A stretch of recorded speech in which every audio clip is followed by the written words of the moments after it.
it's Mrs. McDermott again. I'm back to read really chapter 1 of The Land of Stories, The Wishing Spell after the prologue. So here we go. Chapter 1, Once Upon a Time. Once upon a time, Mrs. Peters said to her 6th grade class, these are the most magical words our world has ever known and the gateway into the greatest stories ever told.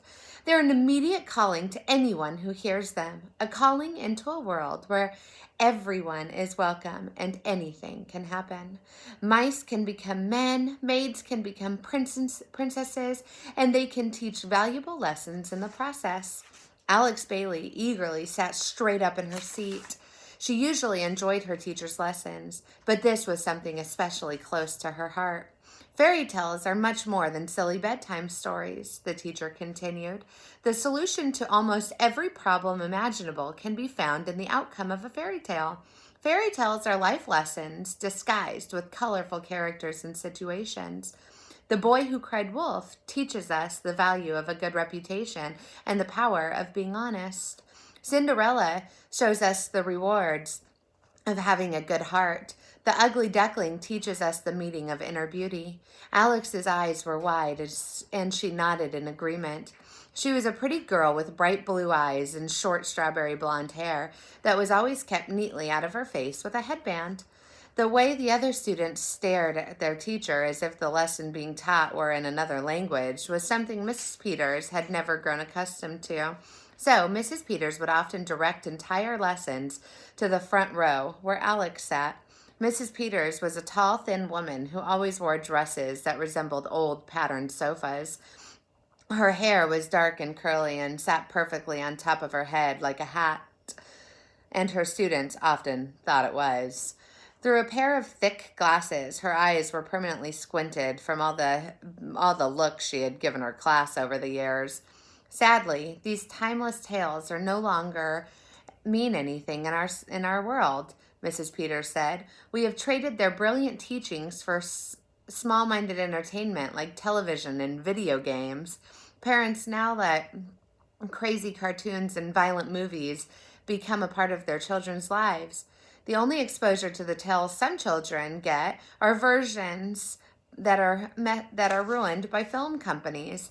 Fairy tales are usually stripped of every moral and lesson the stories were originally intended to teach and replaced with singing and dancing forest animals. I recently read that films are being created depicting Cinderella as a struggling hip-hop singer and Sleeping Beauty as a warrior princess battling zombies. Awesome, a student behind Alex whispered to himself. Alex shook her head. Hearing this made her soul hurt. She tried to share her disapproval with her fellow classmates, but sadly, her concern was not reciprocated amongst the other students. I wonder if the world would be a different place if everyone knew these tales in the way the brothers Grimm's and Hans Christian Andersen intended them to be known, Mrs. Peters said. I wonder if people would learn from the Little Mermaid's heartbreak in the real story. I wonder if there would be so many kidnappings if children were shown the true dangers that Little Red Riding Hood faced. I wondered if delinquents would be so inclined to misbehave if they knew about the consequences Goldilocks caused for herself with the 3 bears. There is so much to learn and prevent for our futures if we just open our eyes to past teachings. Perhaps if we embrace fairy tales as much as we could, it would be much easier to find our own happily ever afters. If Alex had her way, Mrs. Peters would be rewarded with thunderous applause after each lesson she gave. Unfortunately, all that followed her class was a mutual sigh of relief among the students, thankful that they were over. Let's see how well you know your fairy tales, the teacher said with a smile, and began pacing the room. In Rumpelstiltskin, what did the young maiden's father tell the king that his daughter could spin hay into? Does anyone know? Mrs. Peters scanned the classroom like a shark looking for a fish. Only one student raised her hand. Yes, Miss Bailey, Mrs. Peters called. He claimed she could spin hay into gold, Alex said. Very good, Mrs. Bailey, Mrs. Peters said. If she had a favorite student, not that she would ever admit to having one, Alex would have been it. Alex was always eager to please. She was the definition of a bookworm. It didn't matter what time of day it was, before school, during school, after school, before bed. She was always reading. She had a thirst for knowledge, and because of it, Alex was usually the first person to answer Mrs. Peters' questions. She tried her best to impress her classmates with every chance she got, putting extra effort into each book report and class presentation she was assigned. However, this usually annoyed the other students, and Alex was often teased for it. She constantly heard other girls making fun of her behind her back. She usually spent lunch alone under a tree somewhere with an open library book. Although she would never tell anyone, Alex was so lonely that sometimes it hurt. Now, can you tell me what the compromise was that the maiden made with Rumpelstiltskin? Alex waited a moment before putting her hand up. She didn't want to seem like a total teacher's pet. Yes, Miss Bailey. In exchange for turning the hay into gold, the maiden promised to give Rumpelstiltskin her firstborn child when she became queen. Alex exclaimed. That's a pretty steep deal, said a boy behind Alex. What a creepy old short man, one with a baby anyway, a girl next to him asked. Obviously, he couldn't adopt with a name like Rumpelstiltskin, another student added. Did he eat the baby? Someone asked nervously. Alex turned to face her clueless peers. You're all missing the point of the story, Alex said. Rumpelstiltskin took advantage of the maiden because she was in need. The story is about the price of a bad negotiation. What are we willing to give up long term in the future for something short term in the present? Do you get it? If Mrs. Peters could change her facial expression, she would have looked very proud. Nicely put, Miss Bailey, she said. I must say, in all my years of teaching, I've rarely come across a student with as much in-depth knowledge as... A loud snore suddenly came from the back of the classroom. A boy in the back row who was slouched over his desk and drooling from the corner of his mouth, very much asleep. Alex had a twin brother, and it was moments like these that made her wish she didn't. Mrs. Peters diverted her attention to him like a paper clip to a magnet. Mr. Bailey, Mrs. Peters asked. He continued to snore. Mr. Bailey, Mr. Peters asked again, kneeling down closer to him. He let out another enormous snore. A few of the students wondered how it was possible for such a loud noise to come out of him.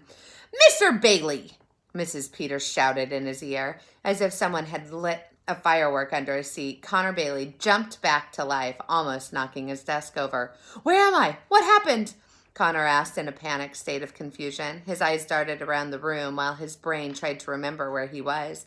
Like his sister, he also had bright blue eyes and strawberry blonde hair. His face was round and freckled, and at that moment, slightly smushed to one side like a basset hound when it first wakes up from a nap. Alex couldn't have been more embarrassed by her brother. Besides sharing looks and a birth date, she and her brother couldn't have been more different. Connor may have had a lot of friends, but unlike his sister, he had trouble in school, mostly trouble staying awake. I'm so glad you could rejoin us, Mr. Bailey, Miss Peters said sternly. Did you have a nice nap? Connor turned bright red. I'm so sorry, Mrs. Peters, he apologized, trying to be as genuine as possible. Sometimes when you talk for long periods of time, I doze off. No offense, I just can't help it. You fall asleep in my class at least twice a week, Mrs. Peters reminded him. Well, you do talk a lot. Before he could stop himself from saying it, Connor knew it was the wrong thing to say. A few of the students had to bite their hands to stop from laughing. I recommend you stay awake while I teach, Mr. Bailey, Miss Peters threatened. Connor had never seen anyone squint their eyes so tight without shutting them before. Unless you know enough about fairy tales to teach this lesson yourself, she nodded.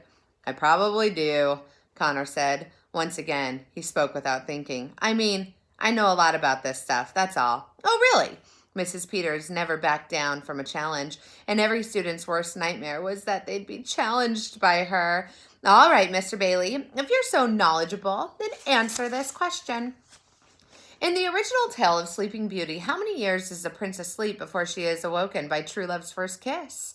Mrs. Peters asked, studying his face. All eyes were on him, impatiently waiting for the slightest indication that he didn't know the answer. But fortunately for Connor, he did. 100. Connor answered. Sleeping Beauty slept for 100 years. That's why the castle grounds were covered in vines and stuff, because the curse affected everyone in the kingdom, and there was no one to garden. Mrs. Peters didn't know what to say or do. She frowned down at him, immensely surprised. This was the first time he had ever been correct when she'd put him on the spot, and she certainly hadn't expected it.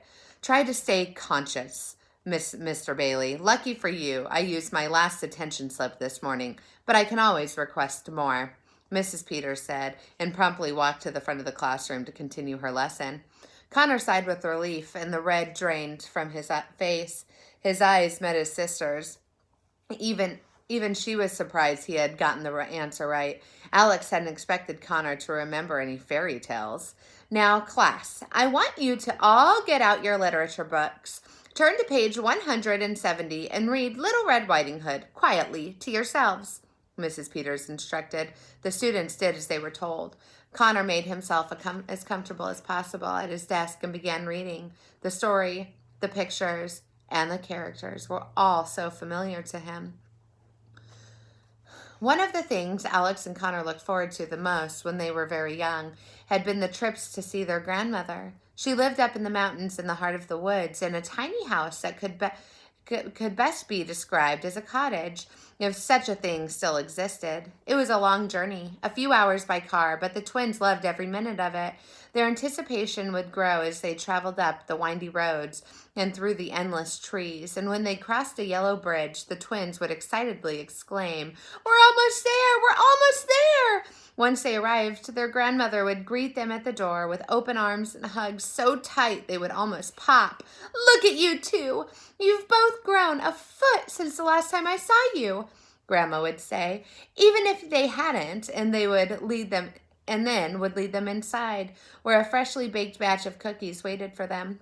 Their father had grown up in the woods and would spend hours each day telling the twins his adventures as a kid, all the trees he'd climbed and all the streams he'd swum, all of the furious animals he barely escaped from.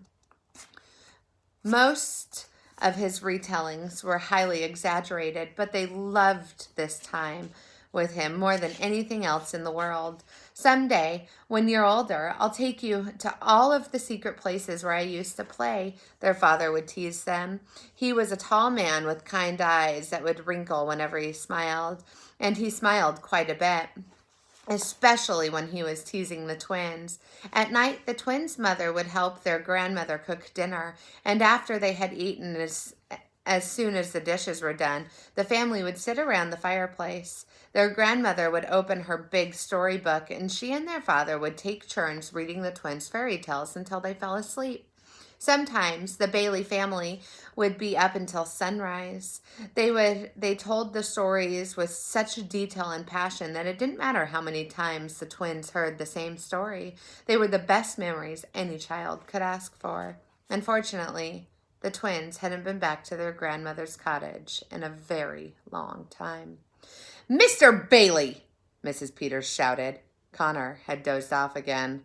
"Sorry, Mrs. Peters," he bellowed back, sitting straight up in his seat like a soldier on guard. If looks could kill, Connor would have been dead from the scowl she was sending him. "What did we think of the real Little Red Riding Hood?" the teacher asked the class. A girl with frizzy hair and thick braces raised her hand. "Mrs. Peters," the frizzy-haired girl asked, "I'm confused." "And why is that?" Mrs. Peters said, as if asking, "What on earth could you possibly be confused about?"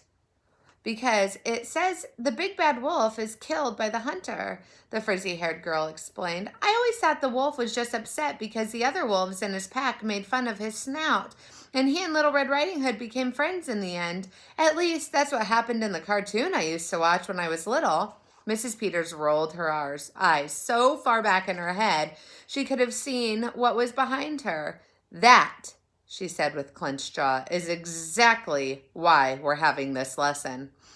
The frizzy-haired girl became wide-eyed and sad. How could something so dear to her have been so wrong? "For homework," Mrs. Peters said, and in the room unanimously slumped in their seats. "You are to pick your favorite fairy tale and write a paper due tomorrow on the real lesson the tale is trying to teach us."